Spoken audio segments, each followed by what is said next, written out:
हरे कृष्णा।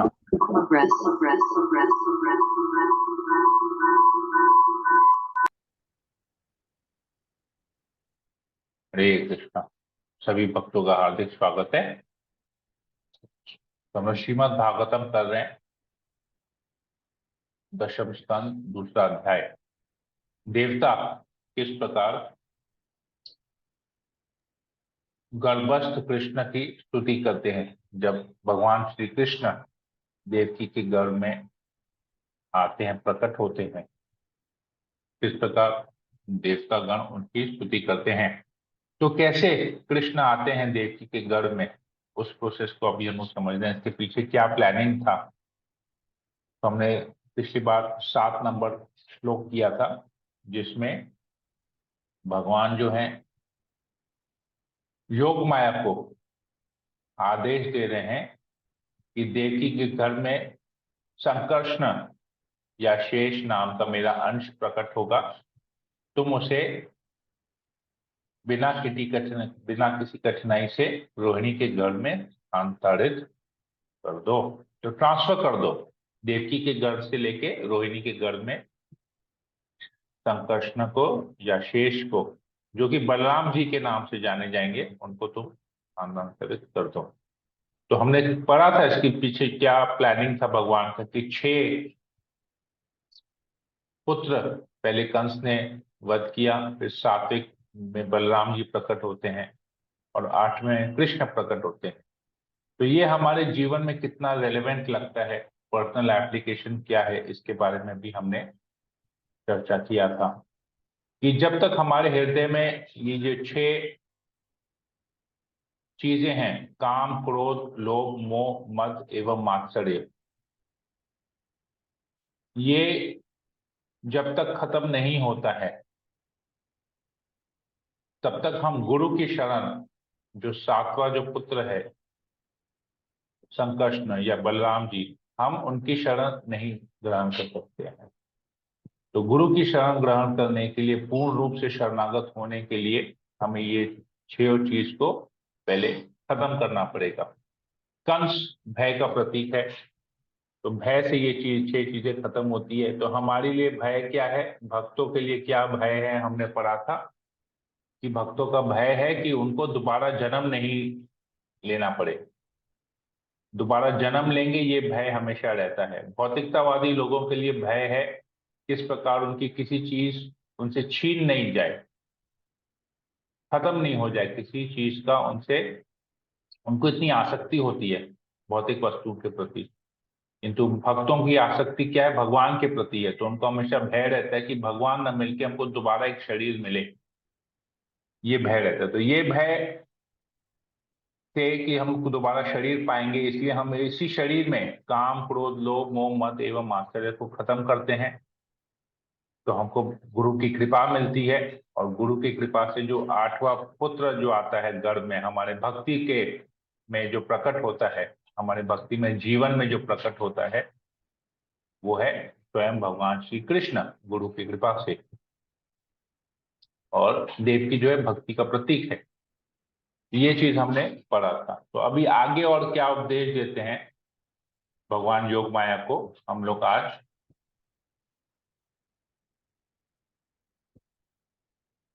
इसको और आगे चर्चा करेंगे। तो 8वें नंबर श्लोक को हमने किया था,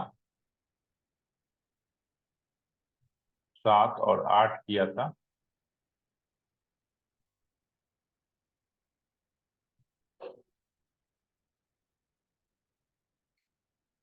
भी हम लोग 9 नंबर श्लोक आज हम आगे करेंगे। ओम अज्ञानतिमिरान्धस्य ज्ञानाञ्जनशलाकया चक्षुरुन्मीलितं येन तस्मै श्रीगुरुवे नमः। नमो विष्णुपादाय कृष्णप्रेष्ठाय भूतले श्रीमते भक्तिवेदांत स्वामिनिति नामिने। नमस्ते सरस्वती देवी गौरवाणी प्रचारिणे निर्विशेष शून्याधिपास्तारिणे। पंचाकल्पतरुभ्यश्च कृपा सिन्धुभ्यो च पतितानां पावनेभ्यो वैष्णवेभ्यो नमो नमः। जय श्री कृष्ण चैतन्य प्रभु नित्यानंद श्री अद्वैत गदाधर शिवासादि गौर भक्तवृंद। हरे कृष्णा कृष्णा कृष्णा हरे हरे, हरे राम हरे राम। ओम नमो भगवते वासुदेवाय। ओम नमो भगवते वासुदेवाय। ओम नमो भगवते वासुदेवाय। श्रीमद् भागवतम दशम स्कंद अध्याय 2 श्लोक नंबर 9।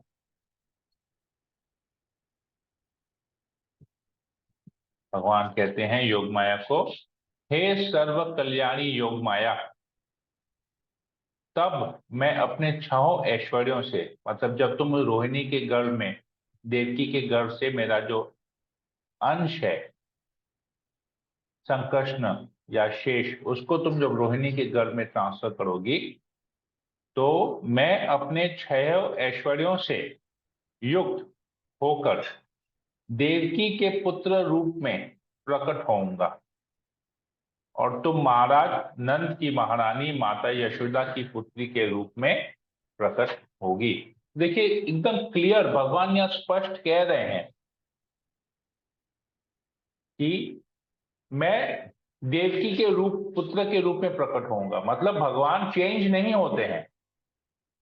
कितने लोग कहते हैं कि कृष्ण के पास केवल सुपर ह्यूमन पावर्स थे, तो वो भगवान के अवतार हैं और विष्णु के अवतार हैं, तो आते हैं, लीलाएं करते हैं, जन्म लेते हैं, कुछ स्पेशल कार्य करते हैं और फिर उनकी मृत्यु हो जाती है। लेकिन यहां पर स्पष्ट पता चल रहा है कि भगवान हमेशा से हैं। वो कृपा करके देवकी के पुत्र के रूप में प्रकट होते हैं। ऐसा नहीं है कि उनका जन्म हो रहा है, उनकी मृत्यु हो रही है। वो प्रकट और अप्रकट होते हैं। यहाँ पर स्वयं भगवान कह रहे हैं मैं रहूंगा, मतलब कृष्ण हमेशा से हैं। ये केवल बद्ध जीवों को कृपा करने के लिए भगवान इस प्रकार से लीला करने के लिए आते हैं। और यशोदा के गर्भ में तुम पुत्री के रूप में प्रकट होगी। क्यों ऐसा भगवान कहते हैं, हम आगे इसको पढ़ेंगे।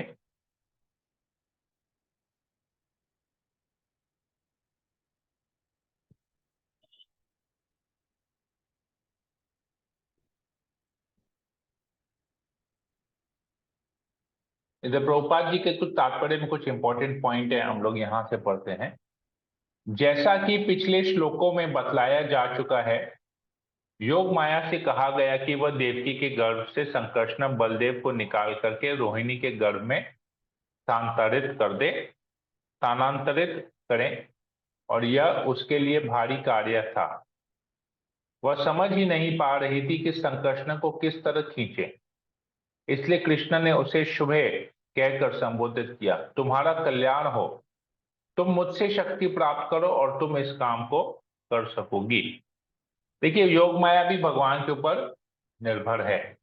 योग माया कैसे, भगवान का अंश है संकर्षण, कैसे उसको धारण करेगी। संकर्षण तो सब पृथ्वी को धारण किए हुए हैं, सारे ब्रह्मांडों को धारण किए हुए हैं, अब उसको योग माया कैसे धारण करेगी। लेकिन भगवान कहते हैं मेरी कृपा से तुम ये कर पाओगी। तो भगवत कृपा होने पर कोई भी व्यक्ति कोई भी कार्य कर सकता है, क्योंकि भगवान हर वस्तु में अपने अंशों से उपस्थित रहते हैं और इसे अपनी परम इच्छा से घटाते बढ़ाते रहते हैं। बलराम कृष्ण से केवल 15 दिन बड़े थे। कृष्ण के आशीर्वाद से योगमाया माता यशोदा की पुत्री बनी, किंतु परमेश्वर की इच्छा से वह अपने पिता माता का प्रेम न पा सकी। यद्यपि कृष्ण माता यशोदा के गर्भ में उत्पन्न नहीं हुए थे, फिर भी उन्हें माता यशोदा तथा नंद का प्रेम प्राप्त हुआ।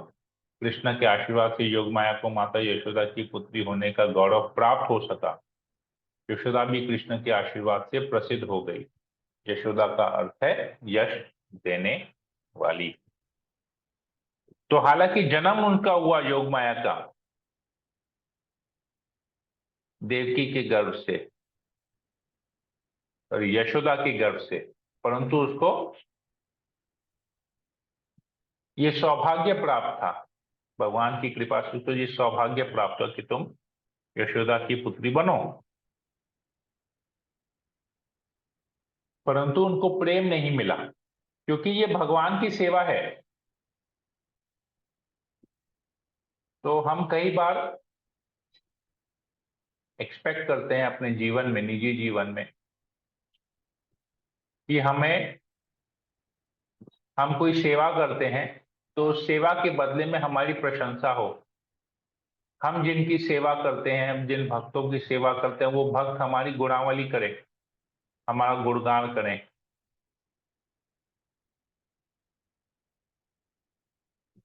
अगर वो लोग नहीं करते हैं,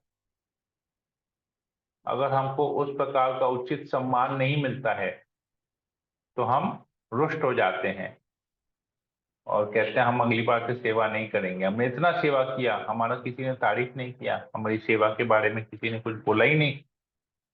सबकी सेवाओं के बारे में बोला, हमारी सेवा के बारे में नहीं बोला। तो ये होता है हमारे जीवन में, अक्सर हमारे जीवन में होता है ऐसा। ये शुरू में नहीं होता होगा,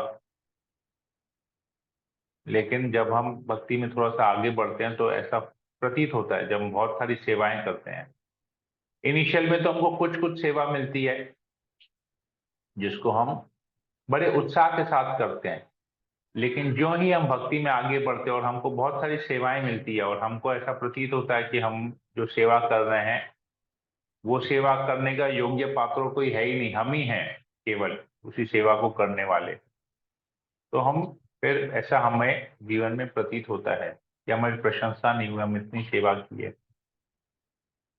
परंतु यहाँ पर योग माया दिखा रही है कि भगवान की कृपा से उसको ये सेवा मिली कि तुम यहाँ प्रकट होना, और कुछ नहीं। तो उसने भी वहां प्रकट हुआ, केवल बस सेवा किया अपना और वहां से निकल गई। तो उसने ऐसा नहीं बोला कि अरे मैं तो इसके घर से प्रकट हो रही हूँ तो मुझे भी तो थोड़ा सा माँ बाप का प्रेम मिलने दो बदले में। ऐसा कैसे, मैं कैसे चली जाऊं वहां से प्रकट होके तुरंत। तो उसने ऐसा नहीं किया, ऐसा कहा भी नहीं कृष्ण को। हमारे जीवन में बहुत बड़ी शिक्षा है ये। हम जब सेवा करते हैं तो अच्छी प्रकार से, अगर अगर हम सेवा को बहुत सटीक तरीके से परफेक्टली करते हैं तो उसका रिजल्ट एक ही होता है, हमको और सेवा मिलेगी। जब हम उस सेवा को भी और अच्छी तरह से करते हैं फिर हमको और सेवा मिलती है। तो कहने का तात्पर्य ये है कि हम जितनी बार भी सेवा करेंगे अच्छी तरह से, उसका फल एक ही है कि हमको और सेवा मिलेगी। जिस दिन हम ये सोच लिए, और ये सेवा भी एक्चुअली हमको भगवान की कृपा से मिलती है, तो ये एक्चुअली ये जो सेवा हमको मिलती है वो भगवान की कृपा है कि हमको भक्तों की सेवा करने का मौका मिल रहा है, अवसर प्राप्त हो रहा है। परंतु जिस दिन हम ये सोचेंगे कि हम केवल सेवा सेवा सेवा किए जा रहे हैं, हमको बदले में कुछ नहीं मिल रहा है, तो ये भाव जिस दिन हमारे अंदर आ जाएगा तो सेवा हमारी बंद हो जाएगी। तो भगवान की कृपा से योग माया को सेवा करने का अवसर प्रदान हुआ, हमको भी भगवान की कृपा से सेवा करने का अवसर प्रदान। तो सेवा मिलना ही अब बहुत बड़ी कृपा है एक्चुअली हमारे ऊपर। परंतु हम बहुत जन ऐसे हैं कि सेवा तो नहीं करना चाहते हैं, सेवा से रुष्ट हो जाते हैं। जब हम हरे कृष्ण महामंत्र जप करते हैं तो हरे कृष्ण महामंत्र जप के द्वारा हम भगवान से क्या प्रार्थना करते हैं? हे भगवान की शक्ति हरा राधा रानी, आप हमको सर्व आकर्षक कृष्ण की सेवा में लगाओ। हरे कृष्णा कृष्ण कृष्ण हरे हरे, हमको कृष्ण की सेवा में लगाओ। फिर हम लोग जब दूसरे लाइन में बोलते हैं हरे राम राम राम हरे, हम दोबारा राधा रानी से प्रार्थना करते हैं भगवान की शक्ति से, हे माता हरा, हे राधा रानी, हे भगवान की शक्ति, आप हमें जो आनंद के सागर हैं राम, उनकी सेवा में लगाओ, ताकि हम भी आनंद को महसूस कर सकें, उस आनंद में भाग ले सके, उस आनंद को अनुभव कर सकें। तो सेवा में आनंद आना मतलब हमारी सेवा अच्छी हो रही है। अगर हमको सेवा में बर्डन लगता है, सर में दर्द होता है, बदन थक जाता है, सोचते हैं हम ही को ही सेवा दे दिया, देखो सारा सेवा हम ही को दे दिया, और किसी को क्यों नहीं दिया। हम गधे हैं क्या, खाली सेवा करते रहेंगे करते रहेंगे करते रहेंगे, काम करते रहेंगे। जिस दिन हम सेवा को कार्य के रूप में ले लिए तो समझ लीजिए हमको आनंद नहीं आ रहा है, तो हमारा जब भी अच्छा नहीं है। फिर हम जब करते हैं सेवा मांग रहे हैं, जब सेवा मिल रहा है तो उस सेवा के से हमको खुशी नहीं मिल रही है, हम परेशान हो रहे हैं, तो मतलब हमारा जब भी ठीक नहीं है। तो ये बहुत, सेवा मिलना एक्चुअली और सेवा करना ये बहुत भाग्यशाली लोगों को मिलता है। सबको नसीब नहीं होता है ये सेवा करना, सेवा मिलना। और उस सेवा में सेवा भी हो सकता है बहुत लोगों को मिल जाए, लेकिन वो सेवा करके जो आनंद की प्राप्ति है, आनंद की अनुभूति है, वो बहुत कम लोगों को मिलता है। तो अगर हमको सेवा मिल गई लेकिन उस सेवा में अगर हम आनंद नहीं लिए तो समझ लीजिए कि वो सेवा भी ठीक से नहीं होगी, और अगली बार शायद हमको सेवा नहीं भी मिले, क्योंकि हमारा बर्ताव चेंज हो जाएगा। हमको जब सेवा में आनंद नहीं आएगा, हमको सेवा एक बर्डन लगेगा, एक बोझ लगेगा, तो हमारे नेचर में एक परिवर्तन आ जाएगा, और फिर हो सकता है हमको अगली बार सेवा नहीं मिले। तो ये बहुत इंपॉर्टेंट शिक्षा है, हमको यहाँ पर लेनी है, अपने जीवन में अपनाना है। फिर आगे भगवान कहते हैं योग माया को, सामान्य लोग पशुओं की बलि करके विविध सामग्री से तुम्हारी भव्य पूजा करेंगे, क्योंकि तुम हर एक की भौतिक इच्छाएं पूरी करने में सर्वोपरि हो। तो भगवान यहाँ क्या आशीर्वाद दे रहे हैं उसको, योग माया को, कि लोग तुम्हारी पूजा करेंगे क्योंकि तुम लोगों की भौतिक इच्छाओं को पूर्ति करोगी।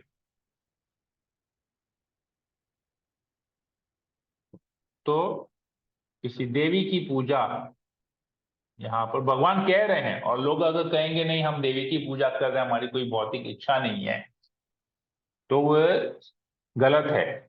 भगवान यहाँ पर कह रहे हैं कि लोग तुम्हारी भव्य पूजा इसीलिए करेंगे क्योंकि तुम सबकी भौतिक इच्छा पूरी करोगी। तो अब आप समझ सकते हैं कि अगर हम भगवान के किसी शक्ति की पूजा करते हैं, काली की, दुर्गा की, सरस्वती की, किसी भी देवी की पूजा करते हैं जो भगवान की शक्तियां हैं, लक्ष्मी देवी की भी, तो हमारी भौतिक इच्छा है। जैसे हम पहले भी चर्चा किए थे कि किस प्रकार हम दिवाली में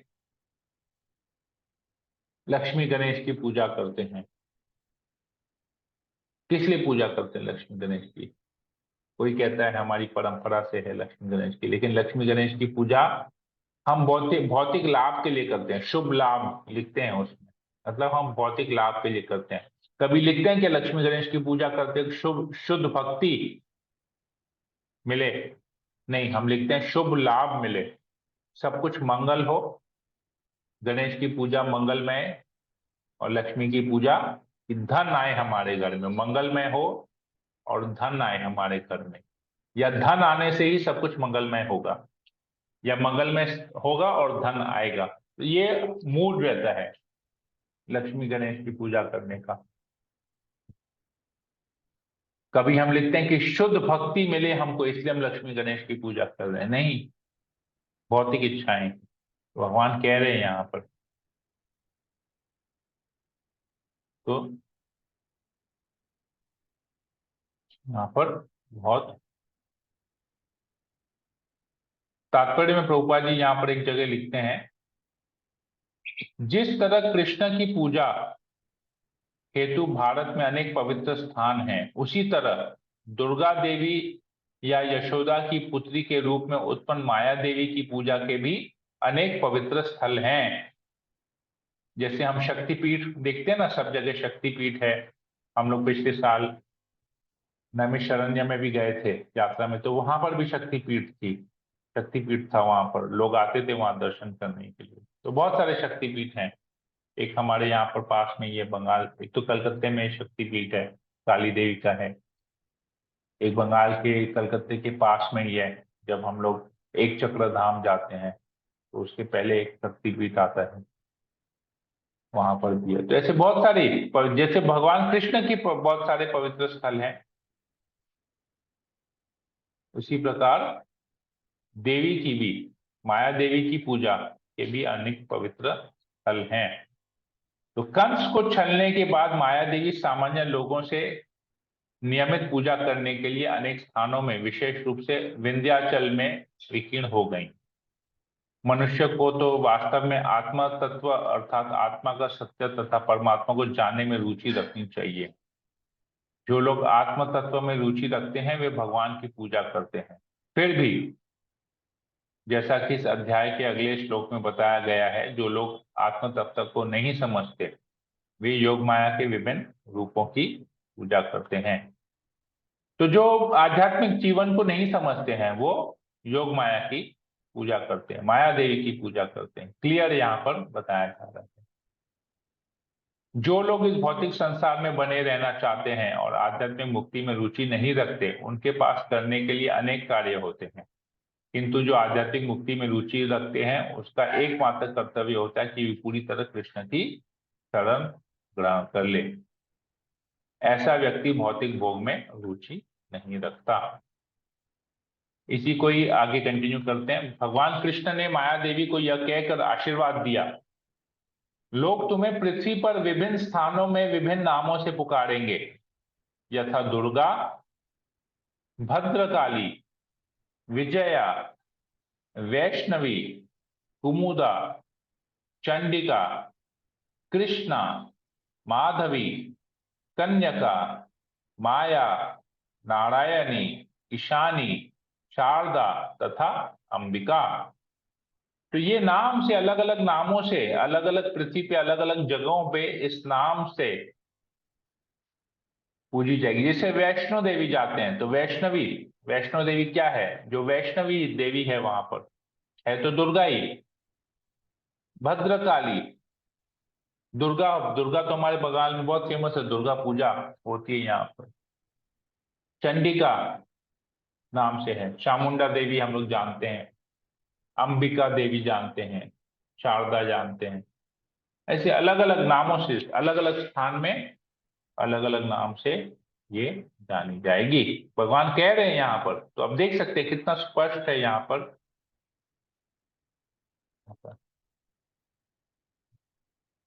क्योंकि कृष्ण तथा उनकी शक्ति साथ साथ प्रकट हुए, अतः लोगों ने सामान्यतया दो समूह बना रखे हैं, शाक्त तथा वैष्णव।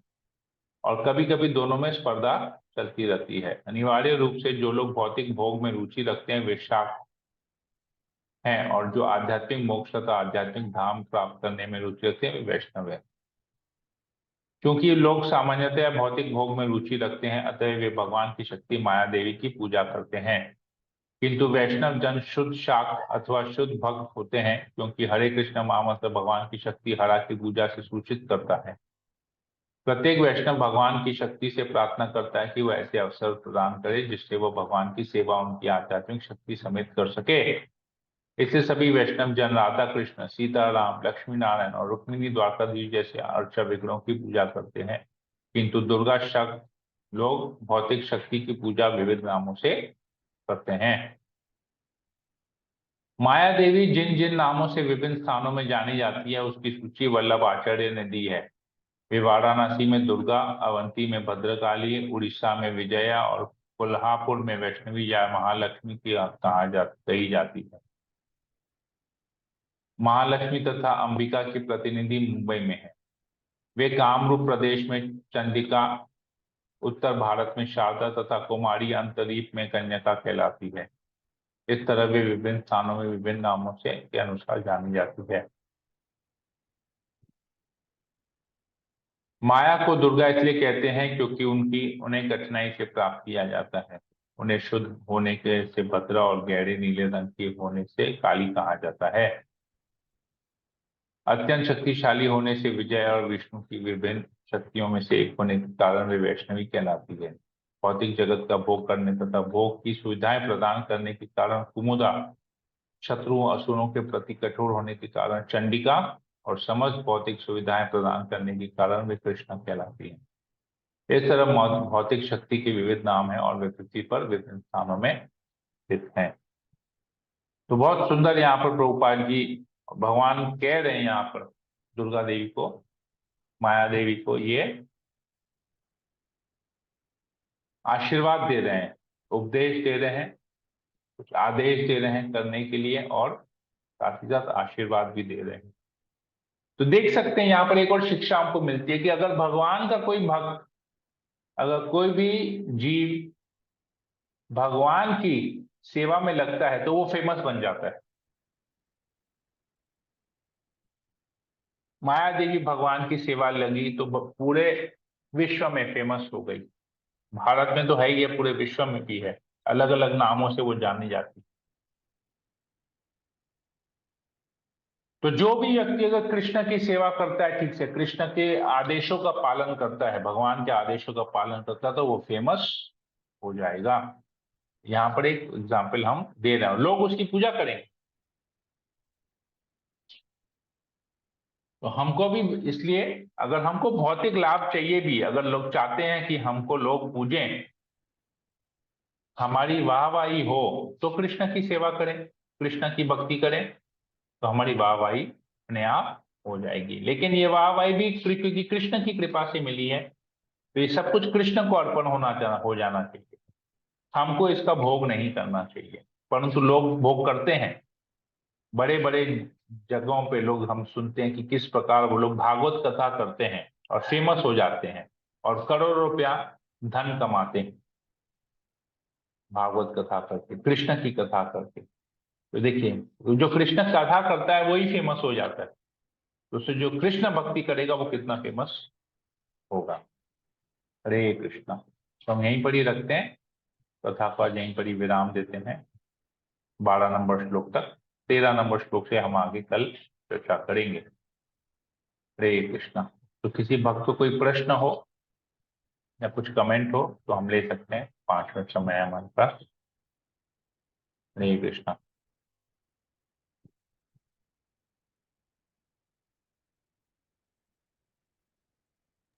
हरे कृष्ण प्रभु जी। प्रभु जी, हरे ये कृष्णा। जो माँ दुर्गा के या माया देवी के जो जितने भी नाम हैं, तो क्या ये वाली माया देवी योग माया है या महामाया है? योग माया महामाया के रूप में आती है यहाँ पर। योग माया अच्छा। Is in the spiritual world. Hmm. आध्यात्मिक जगत में योग माया है, और जी। वही योग माया जब भौतिक जगत में आती है तो महामाया का रूप लेती है। ओके प्रभु जी, ठीक है, थैंक यू, ठीक हरे है? कृष्ण। योग माया का कार्य है भगवान के से जुड़े रखना, महामाया का कार्य है भगवान से दूर करना, लोगों को मोहित करना। तो जो लोग, कहने का मतलब यह है कि हर एक जीव माया के चंगुल में है, माया से छूटा हुआ नहीं है। अगर हम आध्यात्मिक जगत में रहते हैं तो योग माया की शक्ति से हम भगवान की सेवा करते हैं, भगवान की लीलाओं में भाग लेते हैं। जी प्रभु और जी। जब हम भगवान को भूल जाते हैं तो ये योग माया महामाया के रूप में हमको कंट्रोल करती है। हम छूटे हुए नहीं हैं, हम कंट्रोल्ड ही हैं। हमको लगता है भौतिक जगत में आके कि हम कंट्रोलर बन गए हैं, परंतु वास्तव में हम योग माया महामाया द्वारा इस भौतिक जगत में कंट्रोल है। जो 3 गुण हैं, प्रकृति के 3 गुण हैं, जी। उससे हम कंट्रोल लेना, हम तो बद्ध जीव हैं। हम्म। तो जब हम, क्योंकि हम अपने आप को, ये महामाया हमको क्या कराती है, हमको भ्रम में डाल देती है। लेकिन जब भी हम कृष्ण की भक्ति करते हैं, शुद्ध भक्ति करते हैं, तो यही योग माया महामाया का रूप लेके हमको कृष्ण के निकट लेके जाती है, हमको इस भौतिक जगत से तार करा देती है। ठीक है, भौतिक जगत से ऊपर लेके चली जाती है। तो जी। वैष्णवगण जब दुर्गा देवी की पूजा करते हैं तो वो दुर्गा देवी को भगवान की शक्ति के रूप में पूजा करते हैं, और जो दुर्गा देवी से प्रार्थना करते हैं कि आप तो माया हैं, माया देवी हैं, भगवान की शक्ति हैं, तो आपकी कृपा से ही आप इस भौतिक जगत की, ये जो दुर्ग है, ये जो भौतिक जगत एक जेल है, दुर्ग है, और जेल का जेलर जैसे होता है, तो दुर्ग का जेलर दुर्गा देवी है। तो अगर हम जेल के अंदर हम अपना स्वभाव को ठीक रखते हैं तो दुर्गा देवी तो जेलर जो है एक रेकमेंडेशन देता है कि इसका नेचर, इसका स्वभाव ठीक है, ये कैदी सुधर गया है, तो इसको छुट्टी दे दो, जल्दी इसकी सजा समाप्त करके इसको जल्दी छुट्टी दे दो। तो दुर्गा देवी, अगर हम दुर्गा देवी से हम भक्ति करते हैं, दुर्गा देवी से प्रार्थना करते हैं, दुर्गा देवी हमको अच्छी तरह से देखते, तो वो रेकमेंडेशन देती है कि इसने अपनी यहाँ पर रह के, इस दुर्ग में रह के इसने अपने आप को सुधार लिया है, भक्त बन गया है, अब ये गोलोक धाम जाने के एलिजिबल हो गया है। जैसे जेल से बाहर निकलने के ये सुधर गया है, तो ये व्यक्ति अभी नियम कानून को फॉलो गवर्नमेंट के नियम को फॉलो करेगा। इसी प्रकार ये व्यक्ति अभी भक्त बन गया, ये गोलोक धाम के नियम को फॉलो करेगा। तो दुर्गा देवी रिकमेंडेशन देती है और हम तो गोलोक धाम चले जाते हैं। लेकिन वही जेल के अंदर रह के जो कैदी बदमाशी करता है, अपने आप को नहीं सुधारता है, तो उसकी सजा एक्सटेंड हो जाती है, उसको छुटकारा नहीं मिलता है जेल से। तो दुर्गा देवी देखती है, जेलर बोलते हैं नहीं, ये अभी भी सुधरा नहीं है, इसकी सजा को बढ़ा दो, जेल में रह के भी अभी भी बदमाशी कर रहा है। तो हम इस भौतिक जगत में रह के अगर इंद्रिय में लगे रहेंगे तो दुर्गा देवी हमको और मारेगी, बोले तुम वापस से जन्म लो इस जगत में। और तीन ताप जो है, जो दुर्गा देवी का जो त्रिशूल है, तीन ताप, आदि दैविक, आध्यात्मिक, आदि भौतिक, ये तीन ताप से हमको परेशान करती रहेगी। जैसे जेल में हमको टॉर्चर होगा, या ज्यादा काम कराएंगे, चक्की पीसिंग एंड पीसिंग एंड पीसिंग डायलॉग जो आता है, तो ऐसे हम जेल में चक्की पीसते रहेंगे, भौतिक जगत में चक्की पीसते रहेंगे। ठीक है, तो ये कैलकुलेट, ये इसको समझना इस प्रकार से चाहिए। तो वैष्णवगण दुर्गा देवी से प्रार्थना करते हैं, ये भगवान की शक्ति के रूप में, कि आप ही हमको इस भौतिक जगत से निकाल सकती हैं। तो आप रिकमेंडेशन दीजिए, हम कृष्ण की भक्ति कर रहे हैं, हम आकर्षित भौतिक चीजों के प्रति आकर्षित नहीं होंगे। तो दुर्गा पूजा में तो खास करके हम लोग प्रार्थना करते हैं, मैं तो पर्सनली प्रार्थना करता हूँ दुर्गा देवी के सामने जाके, दुर्गा पूजा घूमने जाता हूँ, और हर बार मैं जब जगह जाके दुर्गा देवी की सुंदरता को देखता हूँ कि भगवान की शक्ति इतनी सुंदर है, तो राधा रानी कितनी सुंदर होगी, और प्रार्थना करता हूँ कि आप हमको कुछ भी कीजिए, इस भौतिक जगत से निकालिए, नहीं रहना इस भौतिक जगत में, आप कृपा कीजिए हमारे ऊपर। हमारा यही प्रार्थना होना चाहिए दुर्गा देवी से। अल्टीमेट तो यही प्रार्थना है सबकी, प्रभु जी। हाँ हाँ हाँ, ठीक है। हरे कृष्णा। जी प्रभु जी। ओके, हरे और कृष्ण। किसी को कुछ पूछना है, कुछ बोलना है?